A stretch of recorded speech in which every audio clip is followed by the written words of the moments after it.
For 1,000 years, China used the same economic playbook with every trading partner it ever had. The Silk Road nations, the Mongol Empire, the British Empire, Japan, Southeast Asia. Every single one fell into the same trap. Every single one lost, and every single one saw it coming, too late to stop it. The playbook has 4 steps. It has never changed. It doesn't need to change because it keeps working.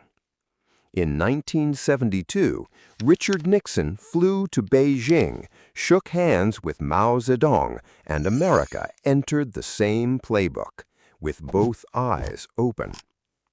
Here's what the playbook looks like, and exactly where America is inside it right now. Before we go through the history, you need to know the 4 steps, because once you know them, you will see them in everything that follows, and you will not be able to unsee them. Step 1. Open your markets. Show the partner something they desperately want. Silk, porcelain, tea, electronics, manufacturing capacity.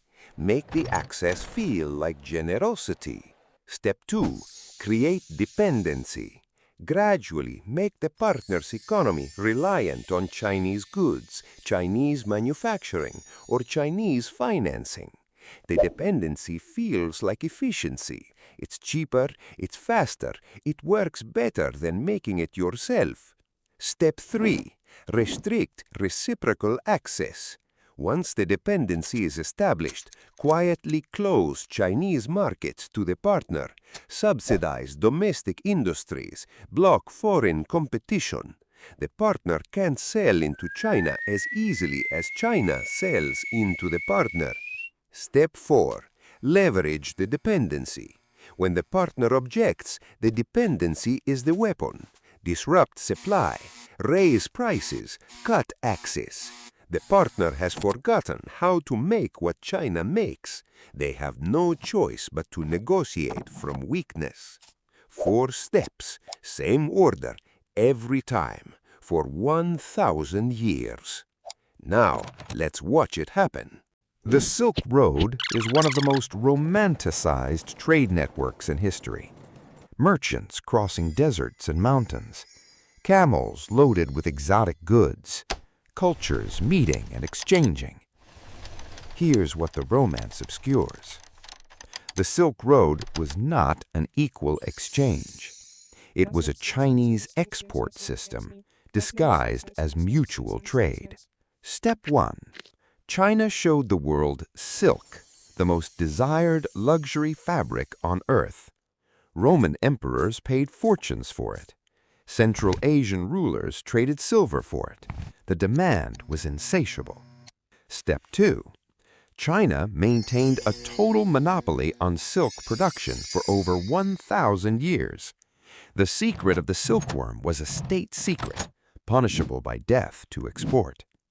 The partner nations became completely dependent on Chinese supply. There was no alternative. There was no substitute. If China stopped selling, the market disappeared. Step 3. Chinese merchants moved along the Silk Road, but foreign merchants were carefully managed in China. Access to Chinese markets was controlled, taxed, and restricted. The trade flowed overwhelmingly outward, Chinese goods to the world's silver and gold to China. For 1,600 years, the Silk Road drained silver and gold from Rome, Persia, the Byzantine Empire, and the Arab world into China.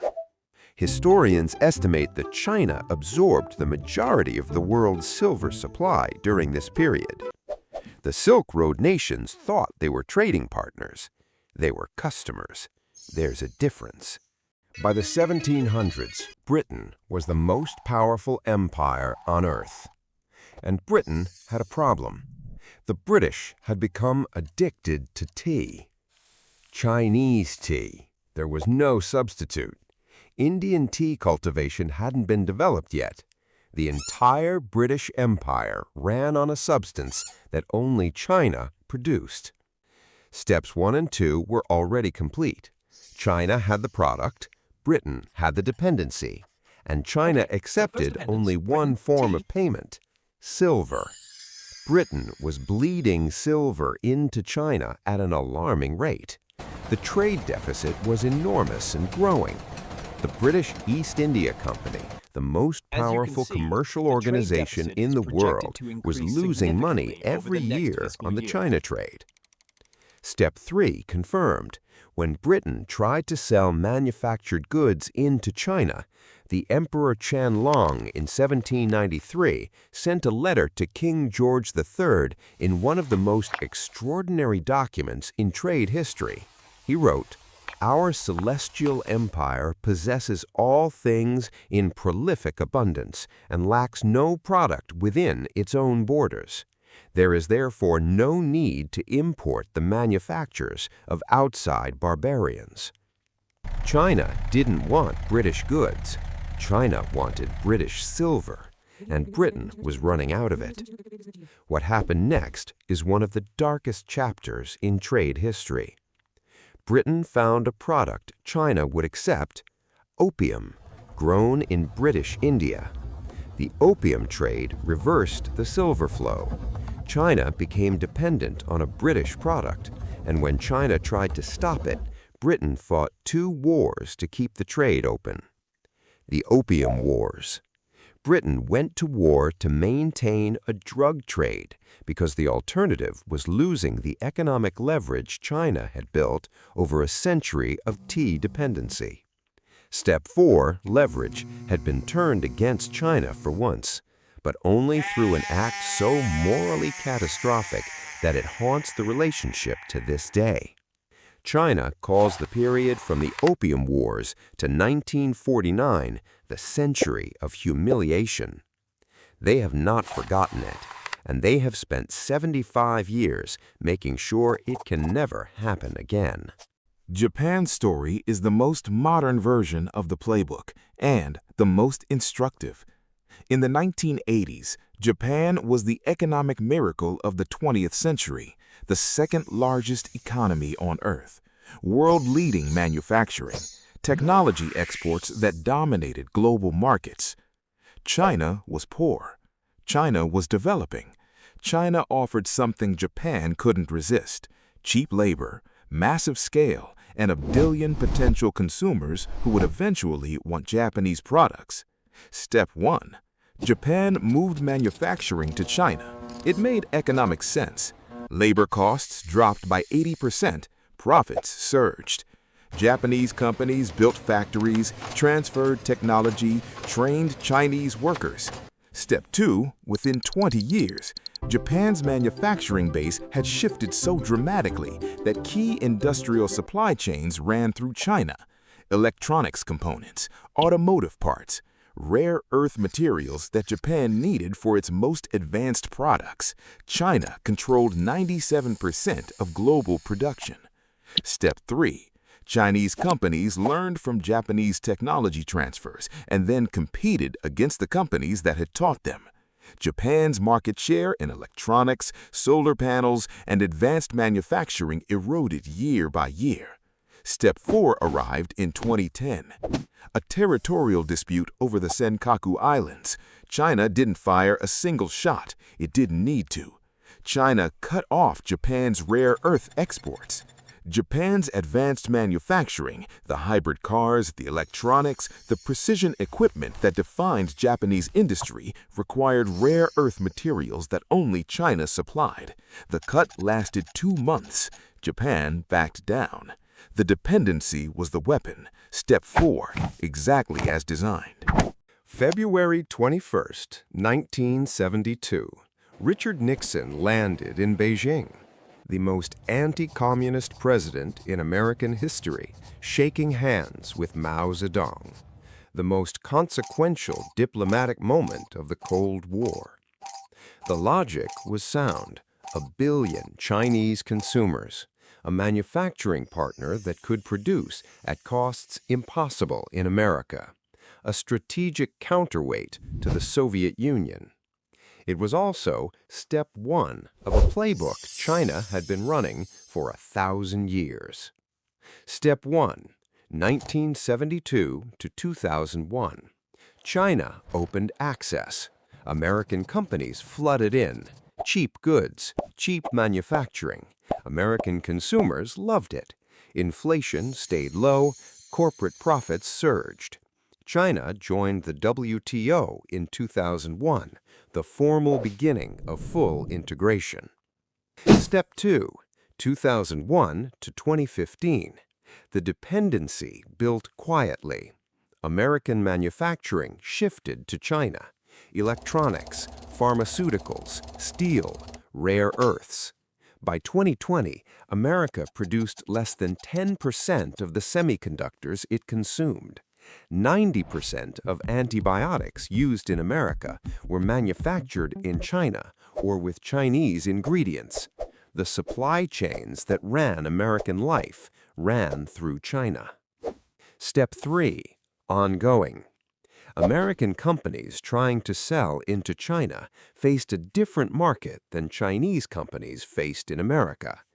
Joint venture requirements that forced technology transfer.